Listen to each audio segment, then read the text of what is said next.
Assalamualaikum warahmatullahi wabarakatuh.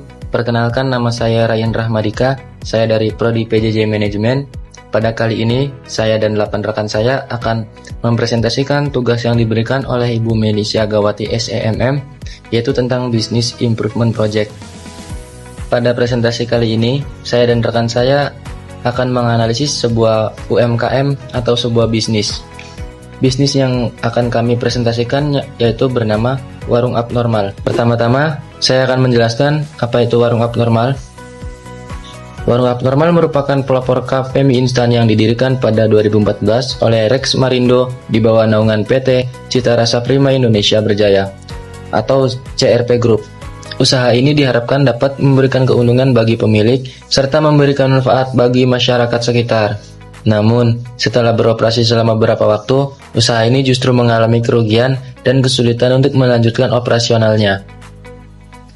Berdasarkan materi pengantar bisnis yang telah kami pelajari, keberhasilan suatu usaha itu tidak hanya bergantung pada adanya barang, melainkan juga perencanaan yang matang, pemilihan lokasi yang tepat, pengelolaan keuangan yang baik, serta kemampuan bersaing dan beradaptasi dengan lingkungan pasar.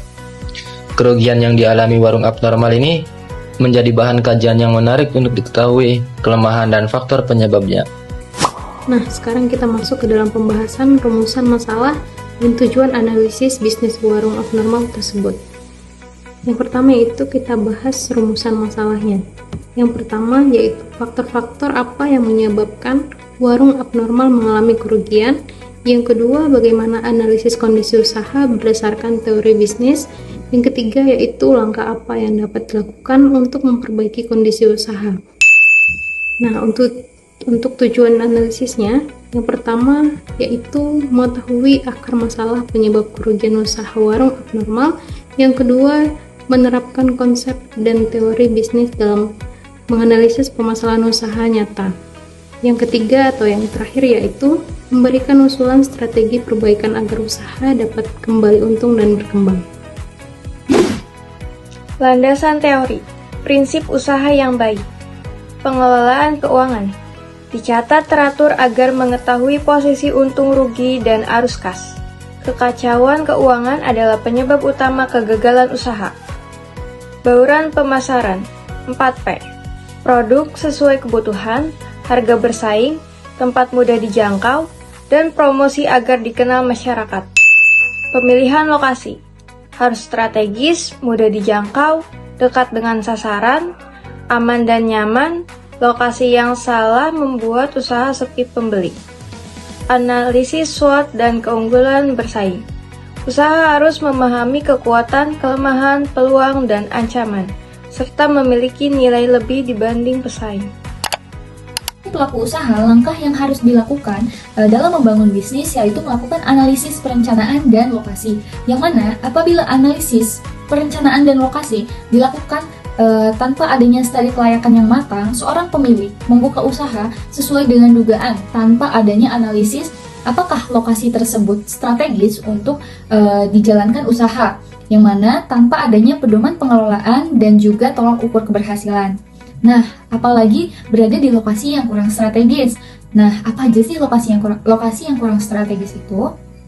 Lokasi yang kurang jauh dari pasar sasaran, yang mana berada di tempat-tempat terpencil, lingkungan yang kurang mendukung, misalnya banyak pesaing-pesaing dan juga keamanan dan kenyamanan yang kurang diperketat, baik untuk customer maupun untuk pelaku usaha itu sendiri. Selain perencanaan dan lokasi, ada juga pengelolaan keuangan yang buruk. Contohnya seperti tidak ada pencatatan keuangan. Jadi, pengeluaran dan pemasukan di dalam suatu usaha tercampur dengan uang milik pribadi pelaku usaha, sehingga modal itu habis untuk kebutuhan sehari-hari. Ada juga penetapan harga yang salah, yang tidak menghitung jumlah sewa, listrik, terus juga harga bahan baku lebih mahal dibandingkan harga jual. Dan ada pun juga keterbatasan modal, yang mana keterbatasan modal ini membuat stok bahan baku yang menipis dan juga stok bahan baku yang sedikit, sehingga mengakibatkan banyaknya customer yang enggan untuk datang kembali ke tempat usaha tersebut. Nah, ada juga analisis pemasaran, persaingan, dan SDM. Apa sih kelemahannya pemasaran dan persaingan? kelemahannya itu ada kurangnya promosi. Jadi masyarakat tuh nggak tahu kalau misalnya di sini ini ada usaha ini nih gitu. Terus udah gitu produk yang tidak unggul, produknya itu sama persis dengan tempat usaha lainnya. Terus harganya yang tidak bersaing, harganya tuh lebih mahal dibandingkan tempat usaha lainnya. Ada juga kelemahan manajemen SDM.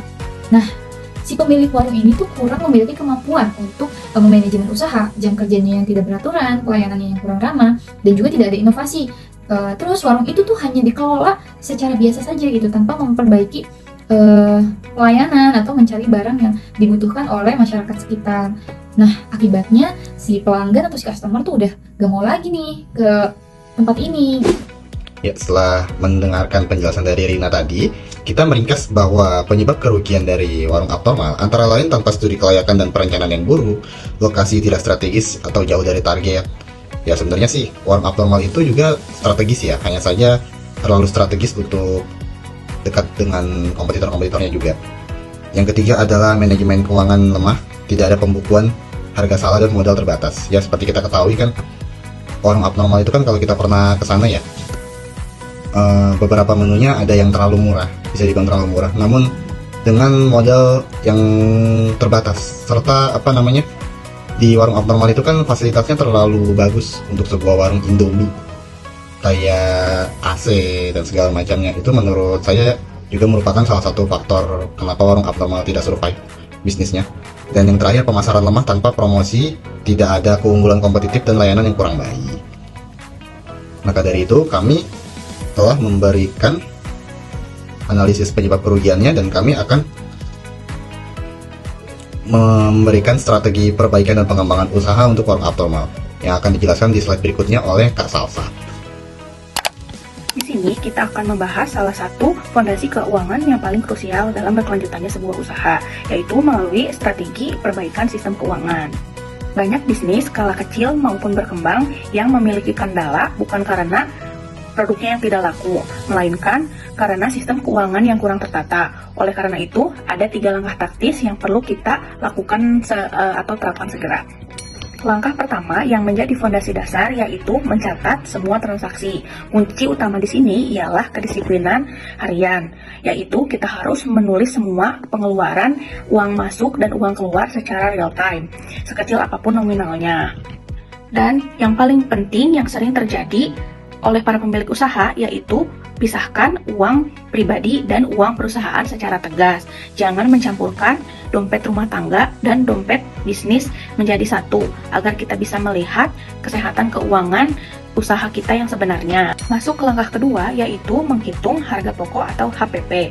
Kita tidak bisa menentukan harga jual hanya berdasarkan intuisi atau sekadar ikut-ikutan harga kompetitor. Kita harus menghitung semua biaya yang dikeluarkan untuk mendapatkan atau memproduksi barang tersebut secara detail, mulai dari bahan baku, operasional, serta biaya yang tidak terduga. Setelah HPP-nya jelas, barulah kita bisa menentukan persentase keuntungan yang wajar. Dengan begitu, harga jual yang kita tawarkan ke pasar benar-benar menghasilkan untung yang real, bukan untung yang semu. Langkah terakhir sebagai bentuk evaluasi adalah susun laporan sederhana. Kita tidak perlu langsung membuat sistem akuntansi yang rumit. Mulailah dengan sistem memantau arus cash atau cash flow setiap akhir bulan. Nah, dari laporan sederhana ini, kita bisa melakukan analisis secara berkala untuk mengetahui apakah usaha kita di bulan ini mendapatkan keuntungan atau malah justru mendapatkan rugi secara operasional. Dari data inilah yang nantinya akan kita pakai sebagai dasar pengambilan keputusan strategi ke depannya. Strategi perbaikan analisis SWOT dan bauran pemasaran. Perbaikan bauran pemasaran 4P, produk. Lengkapi barang paling dibutuhkan, pasti kualitas terjaga. Harga, cari pemasok lebih murah agar harga jual bisa ditekan dan bersaing. Tempat, rapikan tampilan warung, atur barang agar mudah dilihat dari jalan. Promosi, sapa pelanggan dengan ramah, berikan kelebihan bagi pelanggan setia.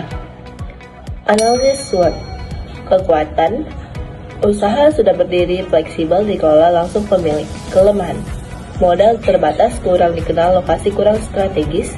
Peluang, kebutuhan warga yang belum terpenuhi sepenuhnya. Ancaman, banyak pesaing di sekitar lokasi. Strategi perbaikan pelayanan dan inovasi. Kejujuran dan kepercayaan adalah modal utama usaha kecil. Berikan pelayanan yang sopan, ramah, dan jujur kepada setiap pelanggan. Selalu berusaha mencari tahu apa yang dibutuhkan pelanggan dan berusaha menyediakannya lebih dulu daripada pesaing. Fokus menjual barang yang paling banyak dicari warga sekitar yang mungkin jarang dijual di warung lain. Inilah keunggulan bersaing yang realistis bagi usaha skala mikro. Inovasi sederhana dalam pelayanan dan produk dapat menjadi pembeda utama dari pesaing. Kerugian warung abnormal bukan semata-mata karena nasib buruk, melainkan disebabkan oleh kelemahan dalam pengelolaan usaha. Berikut adalah beberapa alasan mengapa warung abnormal mengalami kerugian, yaitu yang pertama, tidak adanya pencatatan keuangan yang jelas, kurangnya perencanaan, lokasi kurang strategis, dan belum adanya keunggulan bersaing. Tanpa perbaikan yang mendasar, usaha akan terus merugi. Saran untuk usaha ini yaitu pemilik harus segera memperbaiki manajemen keuangan, mencatat setiap pemasukan dan pengeluaran secara jujur, serta memperbaiki pelayanan dan kualitas barang.